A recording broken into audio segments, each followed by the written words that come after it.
WhatsApp revolutionized the way we communicate using mobile phones by removing all barriers and allowing any person anywhere in the world to send text messages, images, videos, voice recordings, and even video call to anyone without virtually charging any money. The story of how Jan Koum started WhatsApp and scaled it from just another text messaging app to a $19 billion company is truly amazing. Hey guys, I'm Jayesh and you're watching Hustlers TV. In this video, we will see the story of WhatsApp.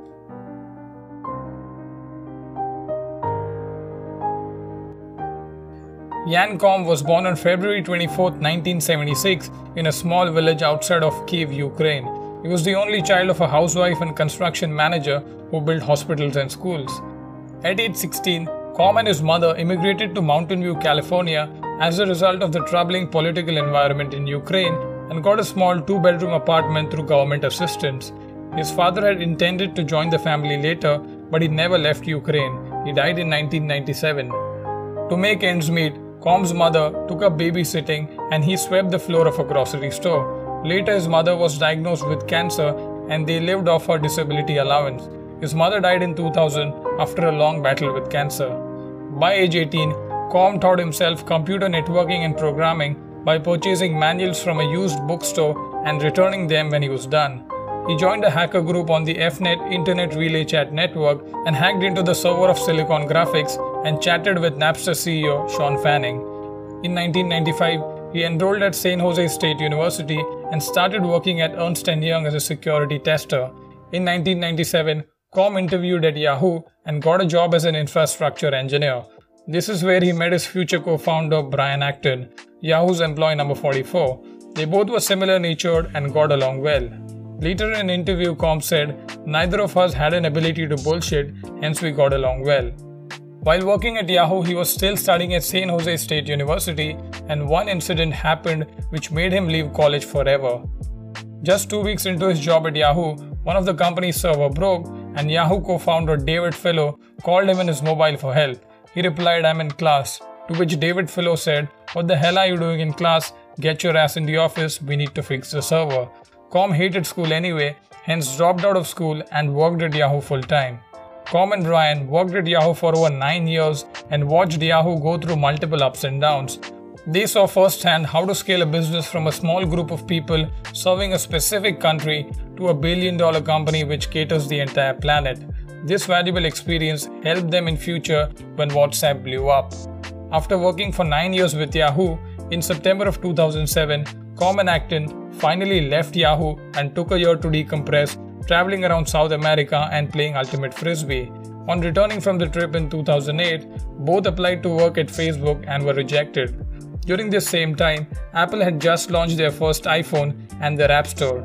In January 2009, Koum bought an iPhone and started developing apps for the App Store, as the App Store was just 7 months old and there were not many apps for the users.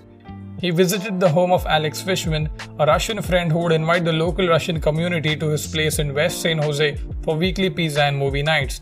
They both talked about making an app that shows statuses next to individual names. The statuses would show if you were on a call, your battery was low, you were at a gym, or you were buying groceries, and so on. Koum did the backend for the app, and Igor, who was an iPhone developer and friend of Fishman, made the front end. Koum chose the name WhatsApp because it sounded like WhatsApp, and on his birthday on February 24, 2009, he incorporated WhatsApp in California. Koum spent days creating the backend code to sync his app with any phone number in the world. By March, the first version of WhatsApp was in the App Store. The app got good enough downloads, but it was horrible. It kept crashing. And when Fishman installed it on his phone, only a handful of people from his address book, mostly local Russian friends, had downloaded it. The app was not popular and not matched Koum's expectation, and over a game of frisbee with Acton, he told him he should probably fold up and start looking for a job. Acton said, "You would be an idiot to quit now. Give it a few more months." Koum took his advice and continued. In June of 2009, 3 months after starting WhatsApp, a major update came from Apple which gave WhatsApp the much needed boost. Apple announced push notification letting developers ping users when they weren't using an app. Jan updated WhatsApp so that each time you change your status, it would ping anyone in your network. To his surprise, people started using it to ping each other and it became more like an instant messaging app. Jan watched all of this unfold on his Mac Mini at his townhouse in Santa Clara and realized he had created a messaging service. The app enabled anyone to text anyone internationally almost instantly without charging them crazy amount of money which traditional text messages would charge. Today we take this for granted, but back then it was revolutionary. Plus, the traditional messaging service was not reliable enough and there was a limit to the number of characters as well. And if you talk about multimedia sharing service, then it was very expensive and would not work across all platforms.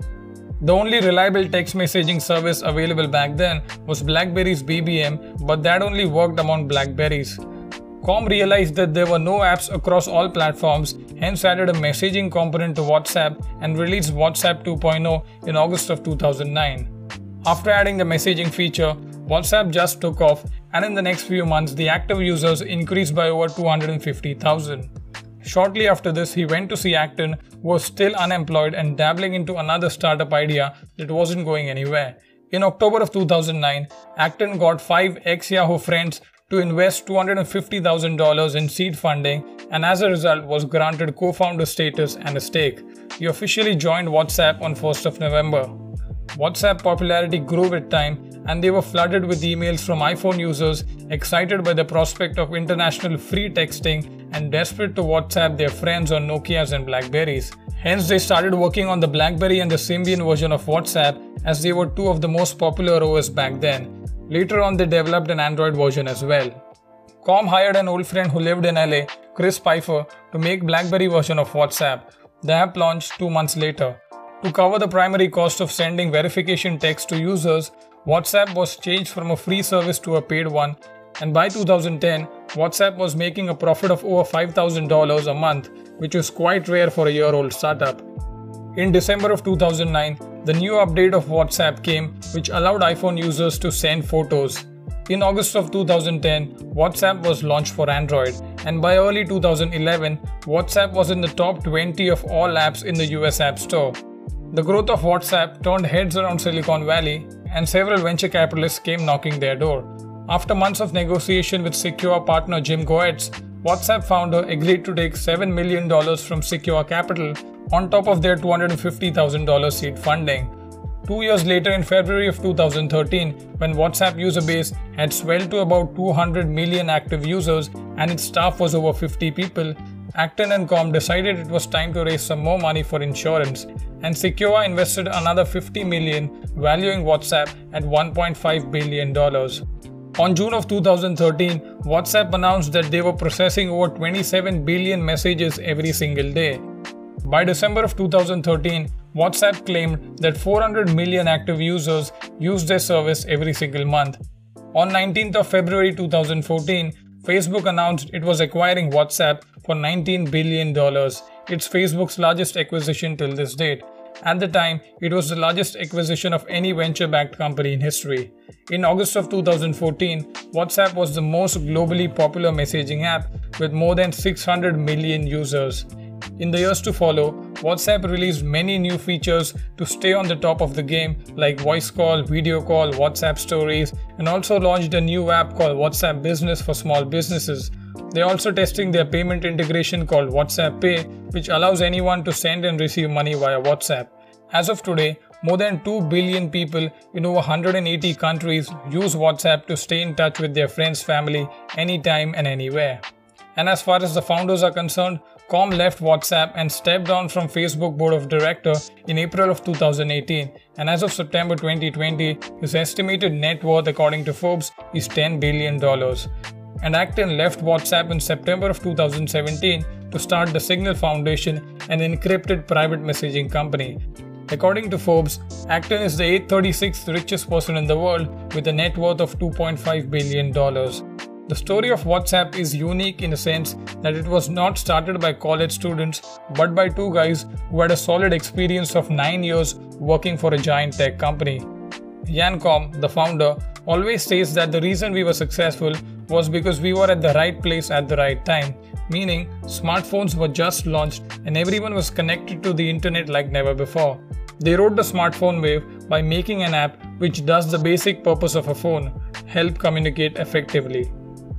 So that's it for today, guys. If you like this video, then please give it a thumbs up. If you're new here, then please consider subscribing to our channel and do check out our other videos. If you have any video recommendations, then please let us know in the comment section. Thank you for watching. See you in the next video. Bye.